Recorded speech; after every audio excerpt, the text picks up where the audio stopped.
来，早年的四川真有大熊猫串门，四川人也见怪不怪，还会抚摸它们。这是一段早年的纪录片，记录了大熊猫和四川百姓和睦相处的画面。当时一名摄影师拍到了一只野生大熊猫幼崽闯入了人类居住的家园，跟拍的途中，他先误入了猪圈中，看到主动的二师兄们，他害怕不已，然后离开了。准备上楼时，又被田园犬狂吠，随后他便跑开了。去到了另外一户人家，这户人家门前有一只小狗，看到同自己差不多大小的熊猫，它并没有犬吠它，而熊猫也友好的同它打招呼。小狗显然被对方的热情吓到了，赶紧从门缝钻进了屋内。过了一会，一个老人走了出来，发现是一只小熊猫，他激动的就上前抱住了它，然后坐在门槛上对其进行了抚摸。老人怕它饿了，赶紧带回家中准备食物。过了一会儿，老人给他准备了一盆奶，自己同孙儿也吃起了早餐。大熊猫同人和睦相处的画面，这样看起来真的很美好。吃完早餐，小孩抚摸了一番他，因为要去上课，他不舍得看着对方，看得出他并不想去上学，想和大熊猫一起玩耍。取了一个东西后，然后蹲在大熊猫身边，亲了它一口后，这才依依不舍地离开。大熊猫也想和他玩，还试图拉着他的手，让他不要走呢。小男孩到了学校后，就连心思全都在大熊猫身上。上课时还在画大熊猫的模样，放学铃声一响起，都还没来得及收拾，小男孩就朝着家中赶去。如果我是小男孩的话，估计逃学都要回家撸大熊猫，怕大熊猫饿肚子。小男孩取出了平时自己都舍不得吃的鸡蛋，然后来到厨房，准备给他做晚餐，自己吃不吃没关系，大熊猫一定不能饿着。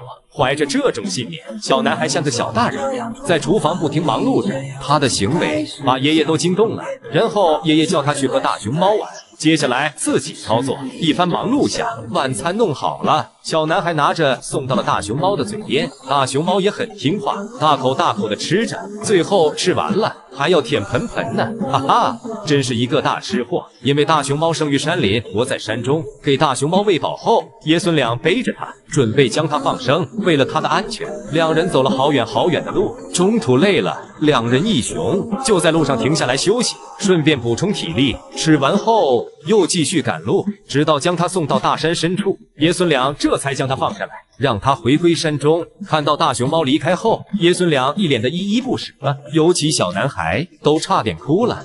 有拍到野生大熊猫游泳，只见它在河中摇头晃脑，悠然自在。事情是这样的，这天网友在野外看到了一只大熊猫从山上下来了。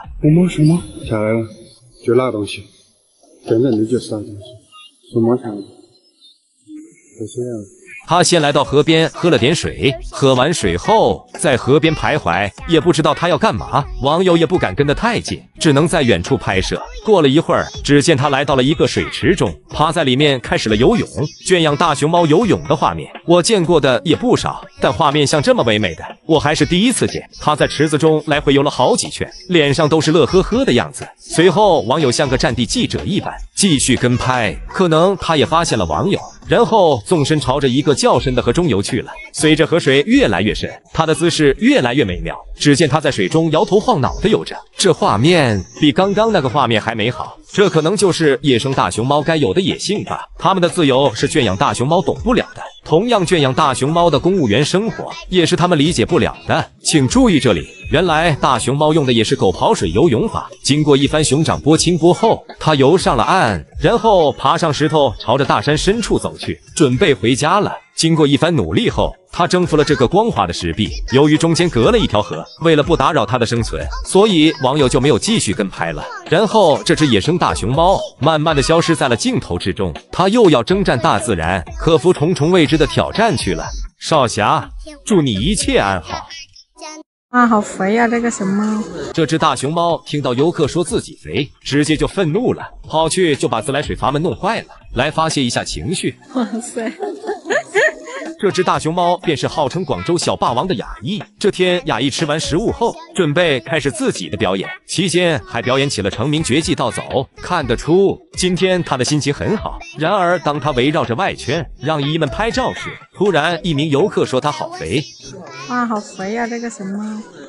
没想到这句话被他听到了，当场就生气了。毕竟女熊也是女孩，那也是爱美的存在。亚裔广州小霸王的名号可不是白叫的，平日里奶爸都不敢招惹他，这下好了。他跑去肯定干大事去了。只见他跑到这里时，突然趴了下来。如果不出意外的话，就要出意外了。果不其然，他直接将自来水的阀门弄坏了，然后自来水喷射而出。这一幕并没有把他吓到，显然这都在他的意料中。说白了，就是故意而为之的。过了一会，气消了的亚裔准备用手去堵自来水，发现堵不上后，赶紧逃离了作案现场，然后跑到水池中，悄悄地躲了起来，并望着自来水的方向。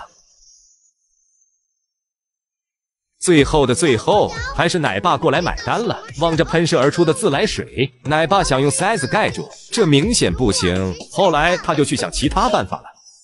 帮熊傍地走，谁让谁是狗？眼前卡门的这两货就是香果和春生，不了解他们的还以为他们有多恩爱，连出门都要一起。其实呀，这两家伙就是个欢喜冤家，从小打到大，从成都打到杭州。去杭州时，奶妈千叮咛万嘱咐，春生去了杭州不要打妹妹，在外面两熊要相亲相爱。结果到杭州的春师傅只记得相亲相爱，该打妹妹还是要打妹妹。两熊凭借实力干架就登上过热搜，因此香果还成功喜提了单肩。除此之外，两熊在杭州上班的第一天就创造了香椿卡门这个经典名场面。明明只有2只熊猫，硬生生整出了早晚高峰期，这门卡的绝了。结果春师傅凭借男熊的优势，率先挤了出来。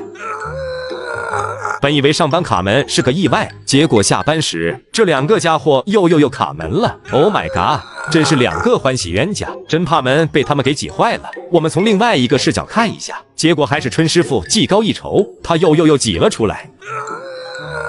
哎，本该是上天安排的姻缘，春师傅你这么弄，我都有点替你担心呀。同时两熊可谓喜好相同，看到奶爸从窗户中露出脑袋，两熊还争着和奶爸打招呼呢，简直和吃瓜群众一个样。以前春生为了下班还会爬窗户，这个小小的窗户我都好怕春师傅将它弄坏。两兄妹卡门就算了，别整出个卡窗的大新闻哦。别看有时两熊也恩恩爱爱，该打的架还得打，该卡的门还得卡，这就是春师傅和香椿一对熊界欢喜冤家。